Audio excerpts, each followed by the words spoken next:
तो जी सिचुएशन है, हम तो चले परदेस, हम परदेसी हो गए वाली, लेकिन रियलिटी है तुम धोबी के कुत्ते ना घर के ना घाट के। क्योंकि मैं हूँ एक मैरिड वुमेन, तो मैरिड वुमेन होने का मतलब है आप धोबी का कुत्ता हैं। क्योंकि पहले आप सिर्फ एक घर के थे, अब आप 2 घरों के हैं, लेकिन दोनों में से कोई भी घर आपका अपना होता नहीं है। आप एक जगह मेहमानों की तरह जाते हैं और दूसरी तरह मेहमान बनने की कोशिश करते हैं, क्योंकि आपको समझ ही नहीं आता कि आपकी चलेगी कहाँ। मायके में इसलिए हक नहीं रहा क्योंकि अब हम ससुराल के हो चुके हैं, और ससुराल में ना ही बोलूँ तो अच्छा है। अब मैं जा रही हूँ अपने ससुराल की तरफ। कुछ दिन अपनी खातिरदारी करवाने के बाद अब खातिर करने की बारी आई है, लेकिन खातिर करने का मौका कम है क्योंकि सिर्फ एक ही दिन के लिए जा पाऊंगी। कंट्रोवर्शियल बातें कर रही आशु, रुक जा। बट मैं रुकने नहीं वाली, ये सच है। देखो मेरे जैसी आई थिंक जितनी भी लड़कियों की शादी हो गई वो ये बात मुझसे रिलेट कर पाएंगी कि जब उनकी शादी हो जाती है उसके बाद वो जब अपने मायके जाती हैं तो वहाँ उनसे कहा जाता है ये तुम्हारा मायका है, यहाँ ज़्यादा बोलने की ज़रूरत नहीं है, मेहमानों की तरह आओ और चली जाओ। लेकिन वहाँ पे एक बहुत ही प्रिंसेस ट्रीटमेंट मिलता है हमें, दैट्स ट्रू। लेकिन जब हम ससुराल आते हैं तो वो ससुराल है, यहाँ ससुराल वालों की चलेगी, उनके हिसाब से उठना बैठना सोना खाना वगैरह वगैरह। वो अलग बात है कि मैं इतनी अच्छी हूँ नहीं, वो मेरी प्रॉब्लम या मेरी कमियाँ या मेरी अच्छाइयाँ, आई डोंट नो।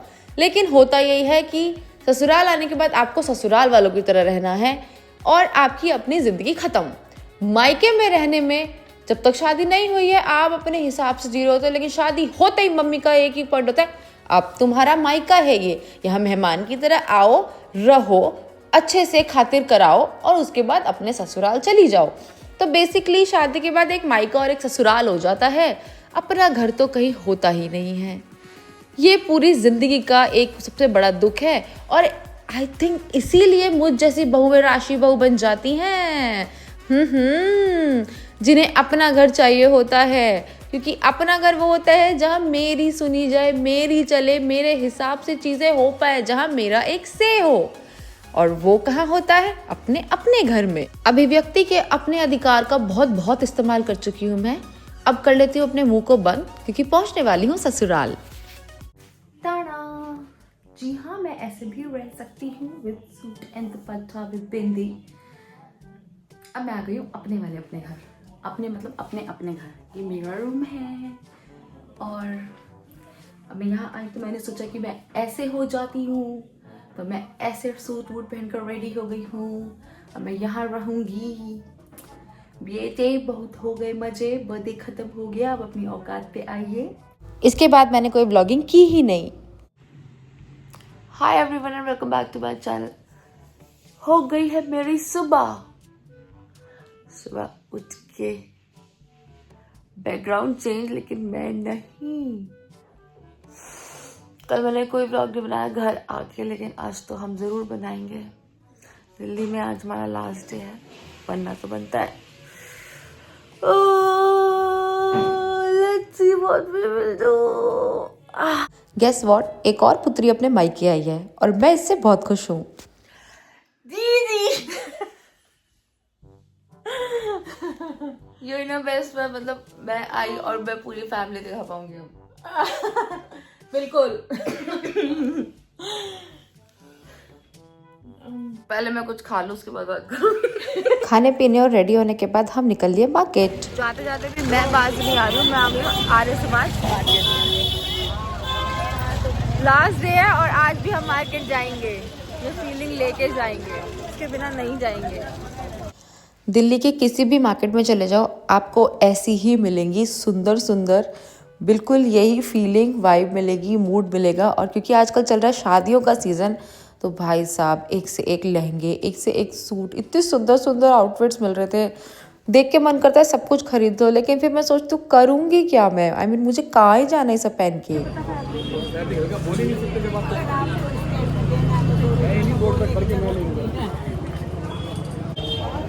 बार्गेन करने की कोशिश की थी लेकिन हुई नहीं, तो अब हम निकल लिया है। मार्केट में अलग अलग शॉप्स पे अलग अलग तरह की बकैतियाँ करने के बाद हम फाइनली एक बैग शॉप पे आ गए।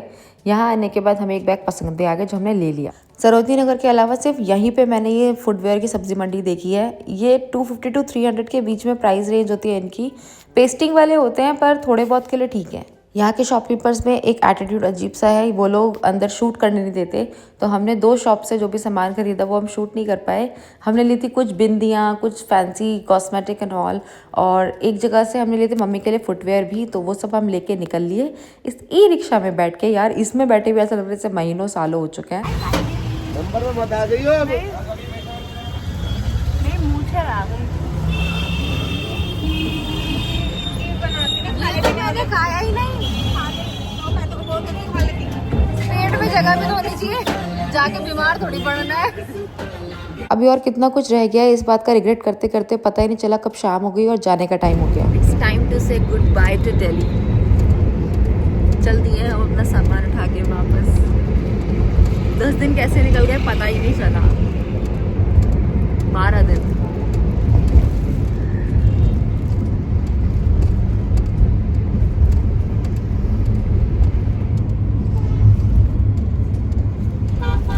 बट मैं अकेली नहीं हूँ, इस बात की खुशी है मुझे।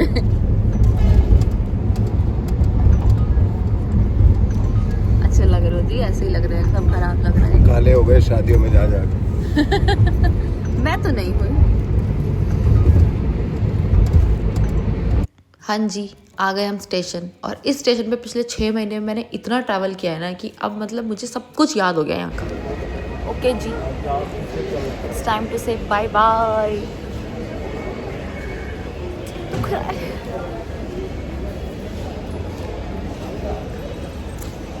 But we are going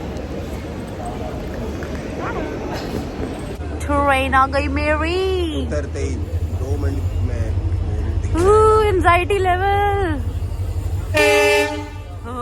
आगे आगे आगे भाग रही हूँ मैं। बाय। गेस व्हाट, मेरा पहला प्यार, मेरे छोले भटूरे। मैंने ये बचा के रखा था कि मैं जाते हुए लास्ट में खाऊंगी, पर मैं इतना लास्ट में खाऊंगी ये मैंने बिल्कुल भी एक्सपेक्ट नहीं किया था और डिसाइड भी नहीं किया था। But I am having my chole bhature.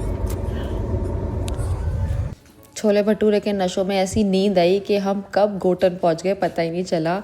रात के अंधेरों में सुनसान राहों पे आ गए हैं हम। एक्चुअली सुबह के 6 बज रहे हैं और अभी तक सूरज निकला नहीं है। वी आर बैक गोटन, वो भी चोर गेट से। ये कुछ ऐसा नहीं लग रहा है जैसे हम किसी पैरानॉर्मल एक्टिविटी के लिए जा रहे हैं, चुपके भूत पकड़ने। पर सुबह के 6 बजे हैं यार।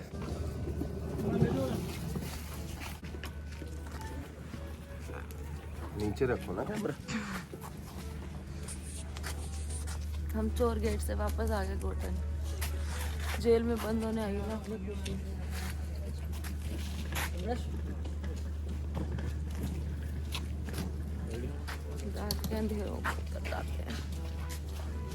हम अपनी मर्जी से मारुति ओमनी में बैठ के जा रहे हैं। हम अपनी मर्जी से किडनैप।